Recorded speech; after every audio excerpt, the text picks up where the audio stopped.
investors, wait, even if you are not an investor, watch this because this is about country's one of the most significant economic event, budget. It's about 2024's budget. 23 जुलाई 24 को financial minister Nirmala Sitharaman ने मोदी 3.0 का पहला union budget पेश किया and this budget was a mix of expected and surprising measures. Interim budget की तरह ही इस budget में गवर्नमेंट का की फोकस रहा गरीब, महिला, युवा और अन्नदाता। इसके अलावा बजट में क्या खास रहा उस पर एक एक करके नजर डालते हैं। तो सबसे पहले बात करते हैं इस बजट से मिला क्या। तो गवर्नमेंट ने एग्रीकल्चर सेक्टर पर फोकस करते हुए एग्रीकल्चर एंड अलाइड सेक्टर्स को 1.52 लाख करोड़ रुपए अलॉट किए। एम्प्लॉयमेंट लिंक्ड इंसेंटिव के लिए 3 स्कीम्स अनाउंस की गई जिसमें फर्स्ट टाइम वर्कर्स को 1 महीने की सैलरी देने की बात की गई। यूथ के स्किल डेवलपमेंट पर फोकस रहा और एजुकेशन लोन को लेकर भी अनाउंसमेंट की गई। इस बार एमएसएमईज पर खास फोकस रहा जहां फाइनेंशियल स्ट्रेस में इनके बैंक क्रेडिट को जारी रखने की बात की गई। मुद्रा लोन की लिमिट भी 10 लाख से बढ़ाकर 20 लाख कर दी गई है। पीएम मोदी ने भी अपनी स्पीच में कहा कि ये बजट मैन्युफैक्चरिंग और इंफ्रा दोनों के लिए था। तो यदि इंफ्रा की बात करें तो 2.66 लाख करोड़ रूरल डेवलपमेंट के लिए अलॉट किए गए और 10 लाख करोड़ का अलॉटमेंट मिला अर्बन हाउसिंग मिशन को।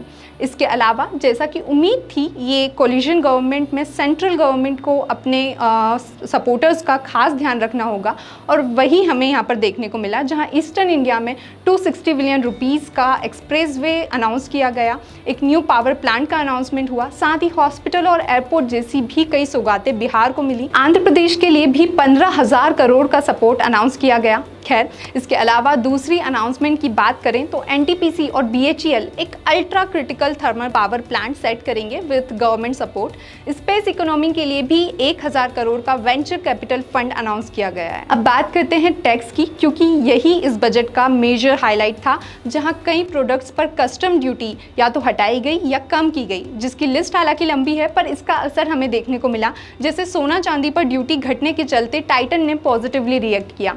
ये था डायरेक्ट टैक्स। अब यदि डायरेक्ट टैक्स की बात करें तो इनकम टैक्स में स्टैंडर्ड डिडक्शन को बढ़ाकर 75,000 किया गया है।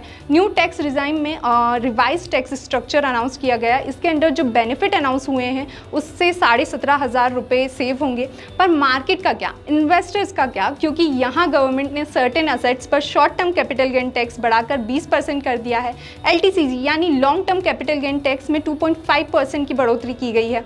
इसे बढ़ाकर 12.5% किया गया है। एफएनओ पर भी एसटीटी यानी सिक्योरिटी ट्रांजैक्शन टैक्स बढ़ा दिया गया है। ऑब्वियसली ये सारे रीजंस थे जिनके चलते मार्केट थोड़ा निराश हुआ। अब फाइनली हम आते हैं फिस्कल मेजर्स पर। फिस्कल डिफिसिट उम्मीद से बेहतर 4.9% रहा जो कि इंटरिम बजट में 5.1% था। साथ ही गवर्नमेंट का लक्ष्य है कि नेक्स्ट ईयर में इसको 4.5% तक लाना है। इसके अलावा FY25 का कैपेक्स 11.11 लाख करोड़ रहा। सो ओवरऑल इस बजट में फिस्कल डिसिप्लिन मेंटेन करने पर ही फोकस रहा। कुछ टारगेटेड सेक्टर्स को सपोर्ट मिला पर डिफरेंट मार्केट सेगमेंट पर इसका डिफरेंट असर होगा जो कि धीरे धीरे देखने को मिलेगा। स्टॉक मार्केट में तो बजट डे पर पूरे दिन वॉलेटिलिटी बनी रही, पर अब आगे मार्केट किस डायरेक्शन में जाता है वो देखना होगा। आपको ये बजट कैसा लगा, इसे आप क्या रेटिंग देंगे, प्लीज़ कमेंट में बताएं। और ये वीडियो यदि आपको पसंद आई हो, हेल्पफुल लगी हो तो प्लीज़ इसे लाइक एंड शेयर करें और साथ ही चैनल को सब्सक्राइब भी करें। Thank you. Investment in securities market are subject to market risks. Read all the related documents carefully before investing.